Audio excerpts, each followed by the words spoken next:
अपनी बात को शुरू करने से पहले इस देश के सर्वोच्च सम्मान से सम्मानित परम पूज्य बोधिसत्व बाबा साहब डॉक्टर बी.आर. अम्बेडकर जी के चरणों में नमन करते हुए बहुजन समाज पार्टी DS4 वामसेव के जन्मदाता और बहुजनों की आवाज को बुलंद करने वाले बहुजन नायक माननीय काशीराम साहब के चरणों में नमन करते हुए और इस देश के अंदर शिक्षा की ज्योत को जगाने वाले ज्योतिबा फुले जी, माता सावित्रीबाई फुले जी, नारायण गुरु जी और सभी धर्मों में जन्मे संतों, गुरुओं, महापुरुषों के चरणों में नमन करते हुए और इस देश के सबसे बड़े सूबे की 4 बार मुख्यमंत्री रही आदरणीय बहन कुमारी मायावती जी को अपना आदर्श लीडर मानते हुए सम्मानित साथियों, बहुजन समाज पार्टी के मुख्य आदरणीय बहन कुमारी मायावती जी के आदेश के अनुसार आज पूरे उत्तर प्रदेश के अंदर, क्योंकि विधानसभा का चुनाव बिल्कुल निकटतम है, उसको देखते हुए बहुजन समाज पार्टी के मुखिया ने अपनी सेना को तैयार करने के लिए सेक्टर और बूथ कमेटियों का गठन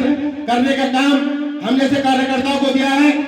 उसी बीच में आज जनपद मुरादाबाद की बिलारी विधानसभा में हम लोगों को ताकत देने के लिए, ऊर्जा प्रदान करने के लिए, हम लोगों का हौसला अफजाई करने के लिए आदरणीय बहन जी ने बहुजन समाज पार्टी के पश्चिम उत्तर प्रदेश के प्रभारी और उत्तराखंड के प्रभारी के रूप में आज के कार्यक्रम के मुख्य अतिथि के रूप में यहाँ पर उपस्थित आदरणीय जाफर मलिक साहब का जोरदार तालियों से एक बार स्वागत।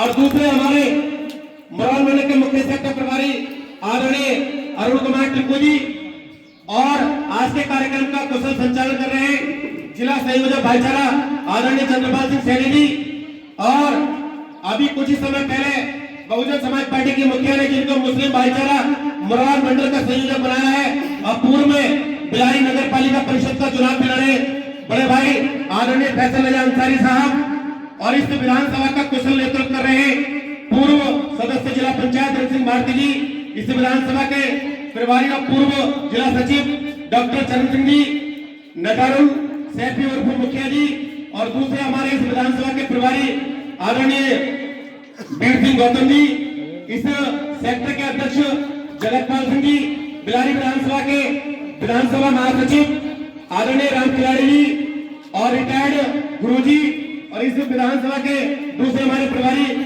अंकुल सागर जी और पुनर की विधानसभा के मुस्लिम भाईचारों के संयोजक आदरणीय इमरान खान साहब और यहाँ पर उपस्थित मेरे बुजुर्गों, हम उम्र साथियों, प्यारे बच्चों, सभी को माता बहनों, सभी को मेरा क्रांतिकारी जय भीम, नमस्कार, आदाब।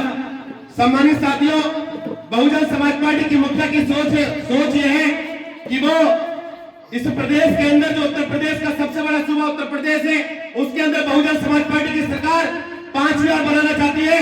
क्यों बनाना चाहती है? सम्मानित साथियों, इस समय लड़ाई कोई आम लड़ाई नहीं है, इस समय लड़ाई 85% और 15% की लड़ाई है।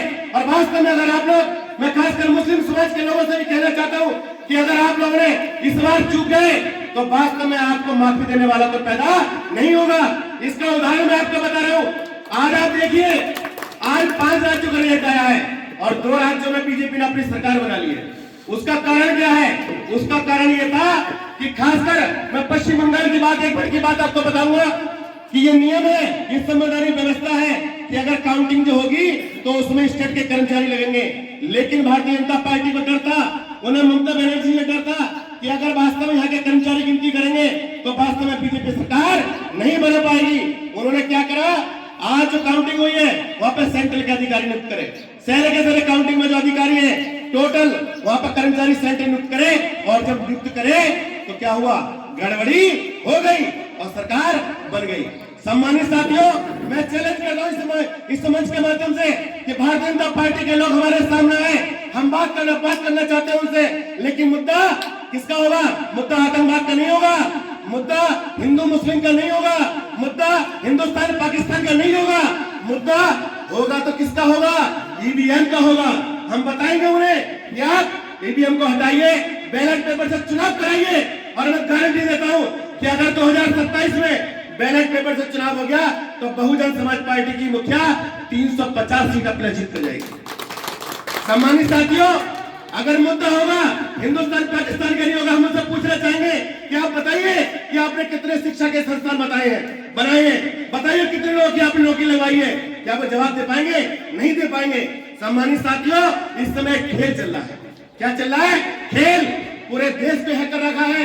अगर अगर वास्तव में आप लोग किसी बीजेपी के लोगों से निजात पाना चाहते हो और प्रदेश और देश के अंदर भारतीय जनता पार्टी को हटाना चाहते हो, तो आपको वास्तव में जैसे आज हमारे बीच में जाफर मलिक साहब आए हैं, जाफर मलिक साहब की तरफ से आवाज आ रही है कि अब की बार बसपा सरकार, उधर मुस्लिम समाज की तरफ से आवाज आनी चाहिए कि अब की बार बसपा सरकार, पिछड़ों की तरफ से, दलितों की तरफ से, हर जगह से एक आवाज आनी चाहिए कि अब की बार बदलाव। अब बदलाव किसको चाहती है? हम सब किसको चाहते हैं? हम चाहते हैं बहुजन समाज पार्टी की मुखिया को 5वीं बार उत्तर प्रदेश का मुख्यमंत्री बनाना। सम्मानित साथियों, क्योंकि बोलना मुझे भी भूल जाता हूं बार बार, अब मैं अपना पूरा समय आज के कार्यक्रम के मुख्य अतिथि आदरणीय जाफर मलिक साहब को देते हुए अपनी बात को विराम देता हूं। जय भीम, जय भारत, जय संविधान, खुदा हाफिज। धन्यवाद सागर साहब। कार्यक्रम की कड़ी को आगे बढ़ाते हुए